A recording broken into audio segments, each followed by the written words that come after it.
Tighten up. All right, Tighten up. We'll close out here with love-hate for the quarterbacks. Kill him dead. Yeah. Oh, man. And we start with Justin Herbert against the Bears here, Jay. Listen, big point total here. Vulnerable secondary. Herbert really needs a good game. Yeah, possibly the worst secondary in football right now, the Chicago Bears. Chargers could be out there too. Well, yeah, Chargers not great either. And Herbert, he's left a lot of points and yards on the table the past 2 weeks. I think he'll be better for the run, and he should be a monster against Chicago on Sunday Night Football. Prior to facing Brian Hoyer and Aiden O'Connell last week, to your point, Jay, the Bears allowed over 20 fantasy points per game to opposing quarterbacks. They're tied for the second most touchdown passes allowed this season. I've heard her QB5. And again, I think there's been a couple of passes that he's missed, but another week fully healthy of Austin Eckler should be a great game at home as well. Another guy on my list, my love list here, is Tua Tagovailoa, right? Again, I'm assuming Tyreek Hill is playing in this game, but since losing Matt Judon to injury in week 4, Patriots are 25th in pressure rate. So Tua should have a really nice pocket here to find Tyreek, to find Jalen Waddle.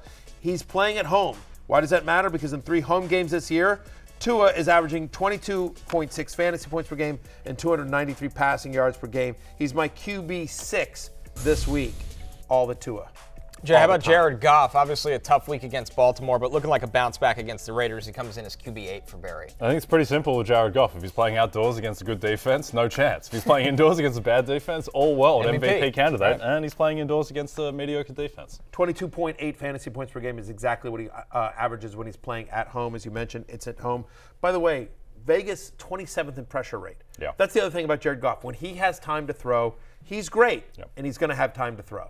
Couple others receiving votes: C.J. Stroud, Trevor Lawrence, Matthew Stafford. They all come in, Barry, as top 15 quarterbacks this week. Stroud and Lawrence inside my top 10. Past 4 weeks, Carolina allowing touchdown passes at the highest rate in the league, so Stroud is my QB9. How about T-Law? Over the past 4 weeks, Steelers allowing league high 14.7 yards per reception. Lawrence obviously using his legs quite a bit more. He's had kind of the mini bye to get ready for this. And Stafford going against the Cowboys. I think a lot of people are like, oh, the Cowboys are so good. That defense has not been the same since over the last 4 weeks. Cowboys allowed touchdown passes at the 4th highest rate. All right, let's jump into the hate list here. We got 2 names here. We'll start with Geno Smith. Jay's got the Browns. I mean, it hasn't been a great fantasy season for Geno so far. Yeah, and the thing with Geno is that he's not afraid of turning the ball over and making plays that just aren't there. And I think against the Browns, that could be a recipe for disaster. I think he's going to get sacked a lot as well. He's been under 15 fantasy points in 5 out of 6 games this year. Hard to see him getting over that number against the Browns, as 4 of the 6 quarterbacks to face Cleveland have scored under 11 fantasy points. I know Minshew had the crazy game last week, but that was kind of a fluke. I'm not seeing it there with Geno. Our last one, Barry, Russell Wilson. He comes in as QB 17, 3 straight games with under 200 passing yards. He's got the Chiefs. One of the games under 200 passing yards was the game against the Chiefs earlier. Under 100. That Jay mentioned earlier in the show. 96 yards as well. That's real bad. Chiefs allow the 4th fewest yards per pass attempt. Kansas City also allowing the 5th fewest fantasy points per game to opposing quarterbacks. Again, nothing that you saw 2 weeks ago makes you feel good about starting Russell Wilson this week. He's outside my top 16 this week. Boy, if they trade Cortland Sutton, or, well, not really Jerry Jeudy. If they trade Cortland Sutton, it's only going to get uglier for Russ in Denver. With that, we are going to take our last break. When we're back, it's Last Call. Thursday Night Football preview. Bucks, Bills. We got our best bets coming right up.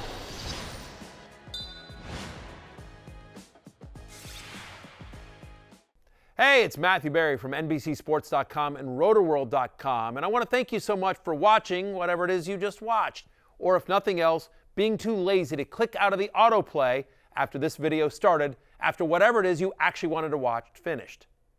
But now that you're here, I'd like to take a moment here to ask you respectfully now, okay? I'm asking you respectfully to subscribe to the NFL on NBC YouTube channel. You'll get the latest Roto-World fantasy news headlines, all sorts of great shows, including my own Fantasy Football Happy Hour. So go subscribe now. Again, I'm asking respectfully.